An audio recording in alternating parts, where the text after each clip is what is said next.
Antes de entender a natureza da iniciação cerimonial, que era a função assumida pela Golden Dawn, algumas noções básicas da filosofia que fundamenta a sua prática devem ser compreendidas. A teoria básica do sistema da ordem tinha a intenção de identificar alguns dos graus com os vários princípios espirituais que existem no universo. Por conseguinte, uma filosofia que descreva, classifique e pretenda compreender a natureza do universo deveria ser estudada antes de o próprio grau poder ser apreciado. Um dos mais importantes antecedentes é o método da Cabala, um sistema judeu descrito extensivamente em meu livro A Árvore da Vida, e as preleções de conhecimento são nele mencionadas. Como se trata primordialmente de um sistema místico, a Cabala tem inumeráveis pontos de identidade com os mais antigos sistemas elaborados por outros povos em outras partes do mundo. Seu conceito-chave mais importante reside no fato de a derradeira raiz da qual este universo evoluiu, contudo, o que ele contém, ser a Ein Sof Er, a luz infinita ou sem limites. Na medida da capacidade que nossas mentes têm de conceber tais abstrações metafísicas, essa luz pode ser entendida como um oceano infinito de brilho, onde todas as coisas estão contidas, como que dentro de uma matriz da qual tudo evoluiu. E esse é o objetivo divino, para onde toda a vida e todos os seres devem eventualmente retornar. É a partir dessa luz infinita que a chamada Árvore da Vida é manifestada. Os cabalistas produziram uma imagem convencional, indicando nela 10 números como ramificações dessa árvore crescendo ou evoluindo no espaço. São 10 diferentes modos de manifestar essa radiação, 10 graus diferentes de um único e onipresente princípio substância. A primeira radiação, ou sefirá, é chamada Keter, a coroa, e é a emanação primordial do desconhecido, uma concentração da luz infinita. Como ápice radiante dessa árvore divina, é o sentido mais profundo da individualidade e a derradeira raiz da substância. Constitui o centro divino da consciência humana, seu núcleo central. Todos os outros princípios que compreendem o que chamamos de homem são como as diversas camadas de uma cebola ao redor dele. Desse centro metafísico e universal surge a dualidade, 2 princípios distintos de atividade, Shokmah, a sabedoria, e Binah, a compreensão.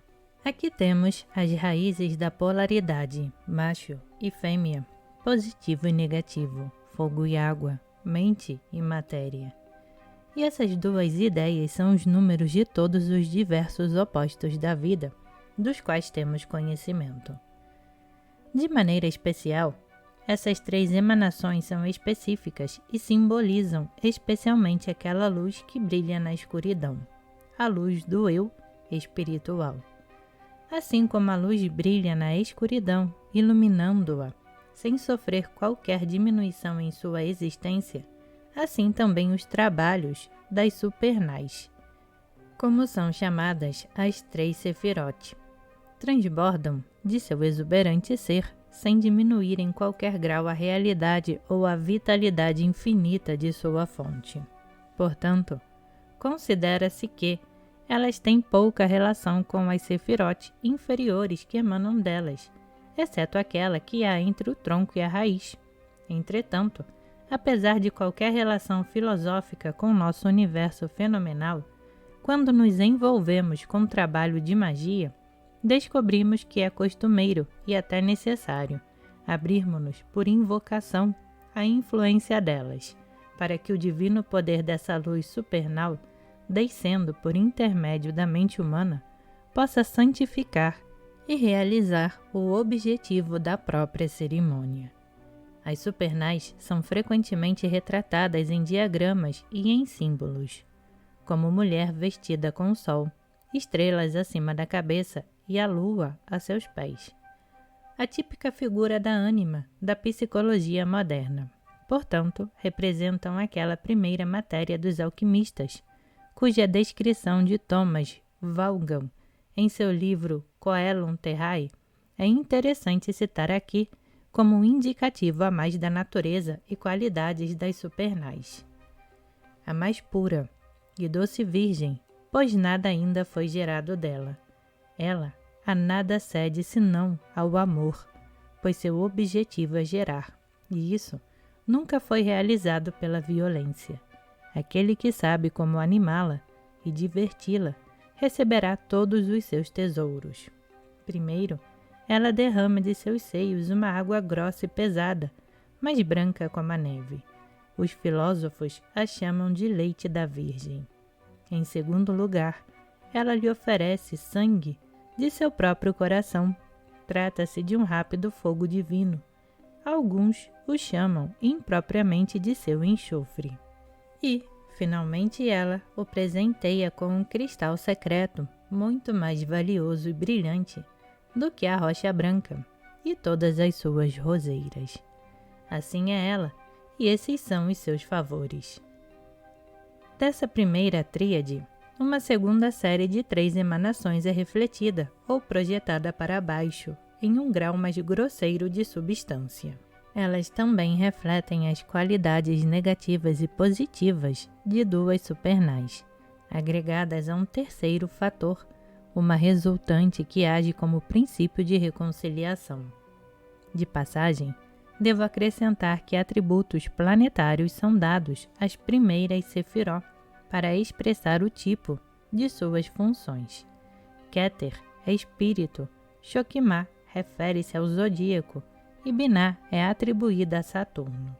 A quarta Sefirá é Jessé, que significa graça ou misericórdia. Seu outro nome é Gedulá, grandeza, e a ela são atribuídas as qualidades astrológicas de Júpiter. Seu conceito é o da construção, expansão e solidificação. Geburá é a quinta enumeração, o poder da força, e é o símbolo do poder e da força criativa. Seu atributo planetário é Marte. A sua qualidade é a da força destrutiva que derruba todas as formas e ideias quando seu prazo de utilidade e vida saudável terminaram.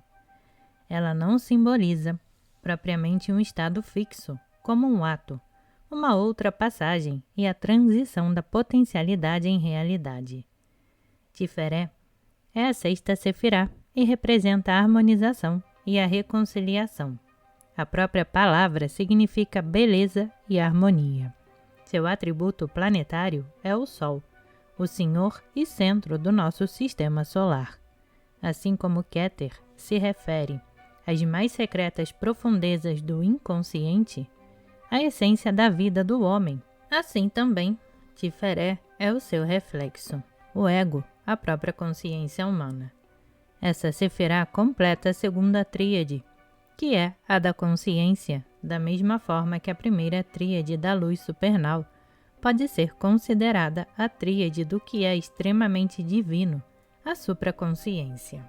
Netzah, a vitória, cujo atributo é o planeta Vênus, é a primeira Sefirá da terceira tríade refletida e marca uma ordem totalmente diferente.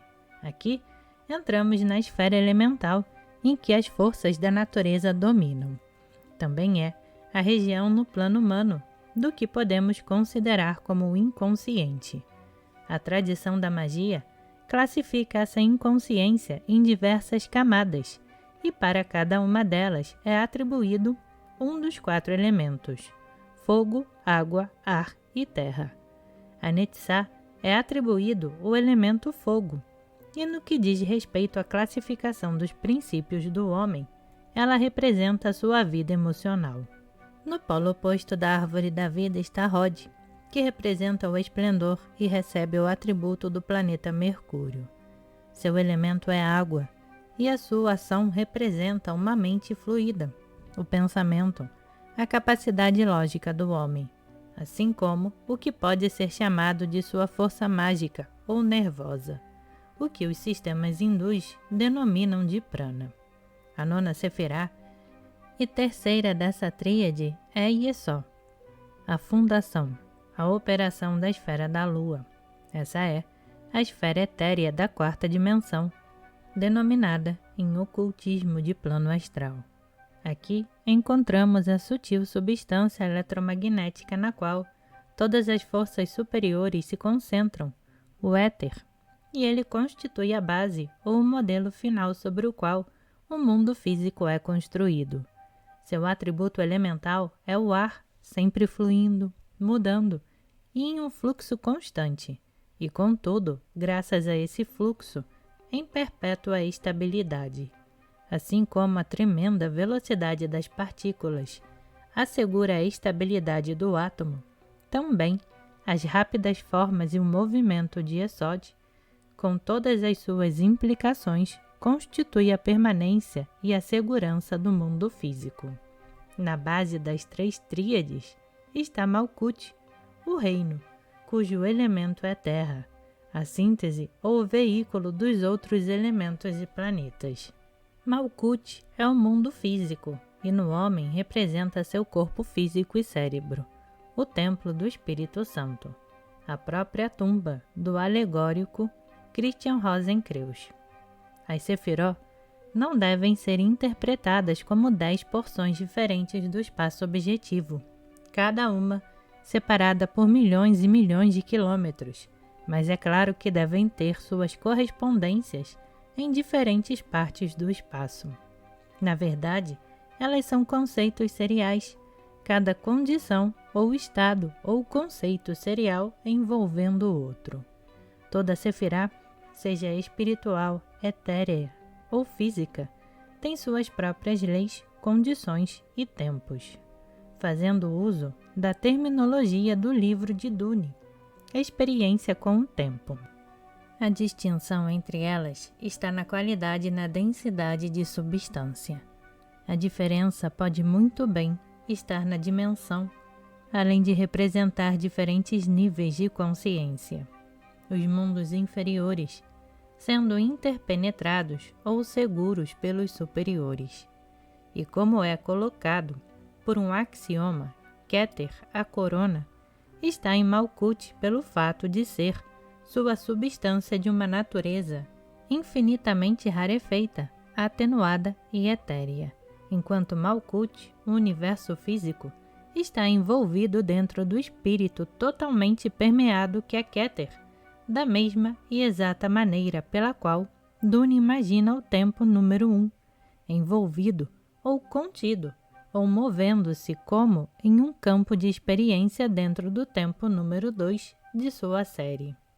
No que diz respeito às supernais, pois essas são as ideias que mais nos interessam, a Cabala nos ensina que elas compreendem um princípio impessoal abstrato, ou seja, uma exaltada condição de consciência em vez de substância, uma essência ou espírito expressa em termos de luz, que está em todos os lugares a todo momento. Em um certo sentido, e de uma maneira comparativa, isso pode ajudar nosso entendimento se imaginarmos que possui algumas semelhanças com o que nossos principais psicólogos analistas chamam de inconsciente coletivo. Apesar de totalmente impessoais em si mesmas e sem características que sejam prontamente compreensíveis à mente comum, as supernais são, para todos os efeitos e propósitos, o que normalmente é pensado como Deus. No sistema budista tibetano, um conceito análogo é o Sunnatiya, o vazio, e a realização do vazio por meio de processos de yoga e de meditações técnicas do Sangha. É para citar o Livro dos Mortos tibetano, do Dr. Evan Wentz, alcançar o Dharmakaya incondicionado ou corpo divino da verdade, o estado primordial da incriatividade do búdico supramundano, consciência total, o estado búdico. No homem, essa luz é representada pelos níveis mais profundos de sua inconsciência, uma poderosa atividade dentro de sua alma, que um sistema mágico denomina de gênio superior ou gênio divino. Apesar de nos rituais da Golden Dawn insistentemente ser usada uma fraseologia que implica a crença em um Deus pessoal, na minha opinião, esse uso é uma convenção poética ou dramática. Uma série de invocações é endereçada a uma divindade concebida de uma maneira altamente individualista e pessoal. Mas se o estudante levar em consideração as diversas definições cabalísticas, esses rituais assumem um significado profundo a partir de um ponto de vista puramente psicológico.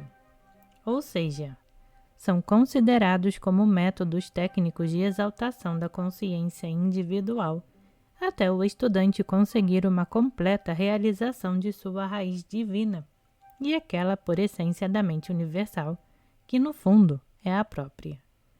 Pode ser conveniente para o leitor que eu relacione os nomes das Sefirot com os graus usados na Golden Dawn, juntamente com alguns atributos importantes. 1. Keter, a coroa, espírito. Ipsismos. 10 dentro do círculo igual a 1 dentro do quadrado. 2. Shokimah, sabedoria, mago. 9 dentro do círculo igual a 2 dentro do quadrado. 3. Binah, compreensão, magister, temple. 8 dentro do círculo igual a 3 dentro do quadrado. 4. Gesé, misericórdia, adeptus, exemptus. 7 dentro do círculo igual a 4 dentro do quadrado. 5. Geborá, força, adeptus major. 6 dentro do círculo igual a 5 dentro do quadrado. 6. Tiferé, harmonia, adeptus menor. 5 dentro do círculo, 6 dentro do quadrado. 7. Netzah, vitória, fogo, filósofos. 4 dentro do círculo igual a 7 dentro do quadrado. 8. Rod, esplendor, água, prácticos. 3 dentro do círculo igual a 8 dentro do quadrado. 9. Yesó, fundação, ar, teóricos. 2 dentro do círculo igual a 9 dentro do quadrado. 10. Malkut, o reino, terra, zelator. 1 dentro do círculo igual a 10 dentro do quadrado. Na consideração dos graus, comentarei apenas a respeito daqueles entre zelator e adeptus menor. O motivo está na impossibilidade de pessoa comuns entenderem os graus acima de adeptus menor, e os indivíduos que reivindicam abertamente esses exaltados graus, pelo próprio ato, colocam em dúvida a validade dessa realização, pois o exaltado é humilde. Além disso, a experiência do que é transmitido pelo grau de adeptus menor é tão sublime que poucos, em sã consciência, a não ser que possuam a característica de extrema santidade, considerariam ter passado oficialmente para um estado espiritual superior. Antes de seguirmos para uma análise dos graus e das cerimônias que os conferem, acredito ser aconselhável considerar a natureza da própria iniciação, que é a assumida função e propósito da ordem. O que é exatamente uma iniciação? As pessoas que leram um pouco sobre neo-ocultismo e pseudo-teosofias devem ter visto a palavra iniciação o suficiente para se sentirem totalmente à vontade a respeito. Muito foi escrito sobre iniciações maiores ou menores, mas o assunto todo foi cercado por aquele vago ar de mistério, aquele halo de santidade e de ambiguidade, cuja única justificativa é apenas o fato de ser fruto da ignorância por parte de seus autores. O nível de fantasia e de sentimentalismo que conseguiu expressão a partir dessas fontes, aliado à falta real de conhecimento quanto aos objetivos dos graus e mistérios, repercute como uma constante fonte de irritação, principalmente quando nos lembramos de que essas iniciações foram criadas para satisfazer pessoas ansiosas por espiritualidade e com uma indescritível fome por algumas migalhas de sabedoria divina. Dissertações eruditas foram publicadas descrevendo em grandes detalhes os costumes folclóricos dos aborígenes australianos, polinésios e de outros povos primitivos. Todos os costumes estranhos e rituais não familiares dessas tribos são exibidos para que nós os apreciemos. A partir do nascimento, passando pelas vicissitudes de suas vidas emocionais, até o momento da morte e do sepultamento, e os aceitemos todos como iniciações. Entretanto, a única instância ligada à palavra iniciação nesse contexto é aquela da aceitação formal de um adolescente na vida comunitária do seu povo. Também, Jane E. Harrison, Sir J. G. Fraser e um bom número de outros excelentes literatos forneceram uma riqueza de dados antropológicos sobre os gregos e os romanos de outra época. Eles apresentam algum conhecimento a respeito de suas observações e rituais religiosos e dos costumes cotidianos dos povos. São cuidadosamente anotados e registrados em vários livros. Eles ainda descrevem, mas de forma um tanto incompleta e com certa falta de confiança, as circunstâncias que cercam os cultos dos antigos mistérios. O simbolismo dessas religiões era uniforme em certos aspectos. Todos eram dramas de redenção, planos de salvação e meios de purificação, graus de iniciação, batismo pela água, uma refeição mística para os privilegiados, peças representando a vida e a morte de certos deuses. São esses os eventos comuns dos cultos descritos por nossos literatos. Surge então a pergunta óbvia: que valor espiritual isso tem para nós? Ajuda nosso desenvolvimento interior para que possamos resolver os problemas pessoais e enfrentar mais satisfatoriamente o difícil processo da vida atual? E é isso o que os antigos adeptos queriam significar com iniciação? E se tudo for o que representa, por que as pessoas de hoje ficam tão perturbadas e entusiasmadas com a iniciação?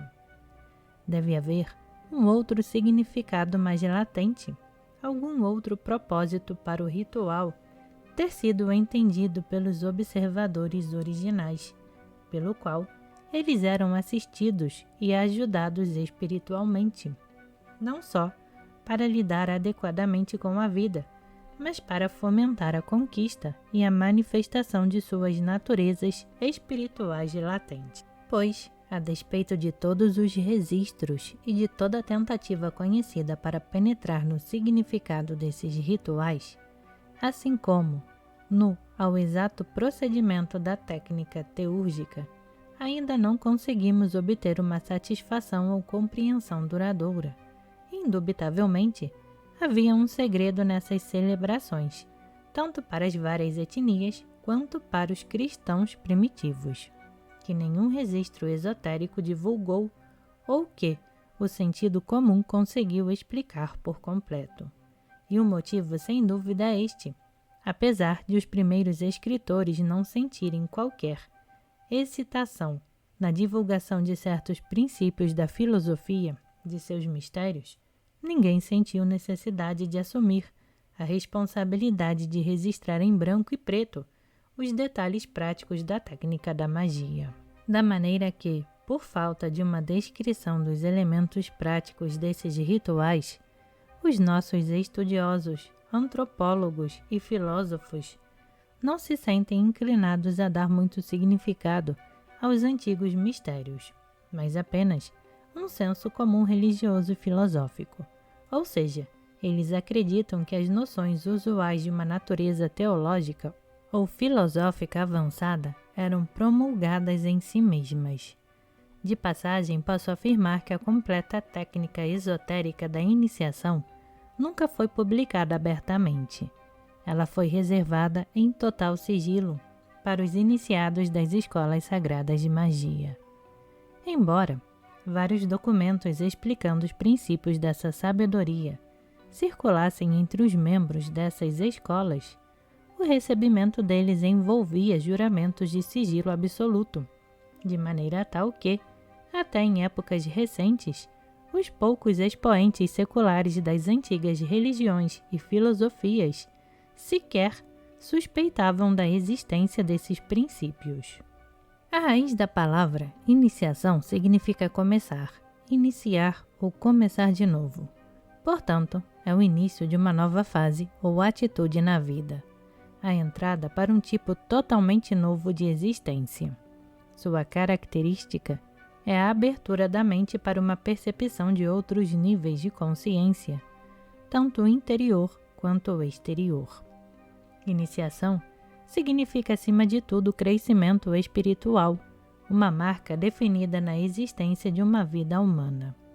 Um dos melhores métodos para produzir esse estímulo de vida interior, a fim de poder realmente começar ou assumir uma existência totalmente nova, caracterizada por uma percepção de superiores princípios internos, é a técnica do cerimonial, ou seja, uma cerimônia programada, durante a qual certas ideias, ensinamentos e advertências são comunicados ao candidato, de maneira dramática, em um templo ou em uma loja formalmente preparada.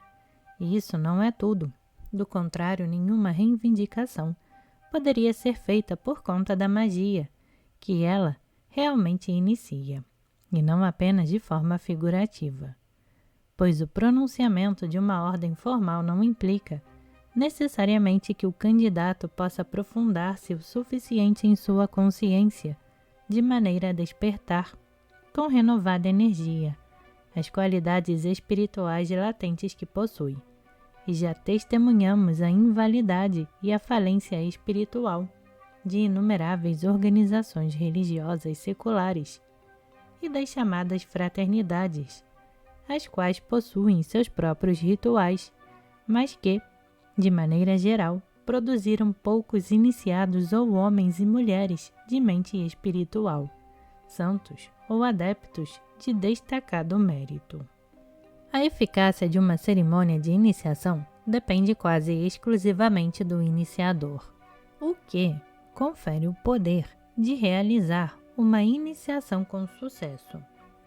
Esse poder pode ter sido despertado interiormente por outro iniciador competente ou por um intenso trabalho de meditação e de magia muito bem realizado.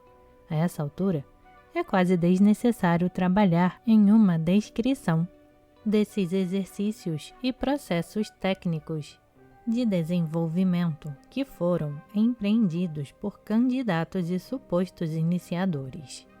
Eles foram delineados extensivamente em outros lugares, como em A Árvore da Vida, e de uma forma incomparavelmente especial nos documentos da Golden Dawn apresentados neste livro. Mas é necessário enfatizar o fato de que um treinamento pessoal anterior e um prolongado esforço mágico são os únicos meios pelos quais alguém torna-se habilitado a despertar a vida espiritual latente de outro, para que este possa verdadeiramente ser chamado de iniciado. Agora sabemos, por meio de um exame dos documentos anteriormente mencionados e da literatura antiga, que o objetivo da arte teúrgica, como conceito mágico da iniciação, era então denominado. Era purificar a personalidade daquilo que estava aprisionado, de maneira que pudesse manifestar-se abertamente. É como um comentarista alquímico disse: dentro do extremo material desta vida, quando é purificado, a semente do espírito é finalmente encontrada. O objetivo de todos os processos mágicos e alquímicos é a purificação do homem natural e, pelo trabalho sobre sua natureza, extrair o ouro puro da realização espiritual. Isso é iniciação.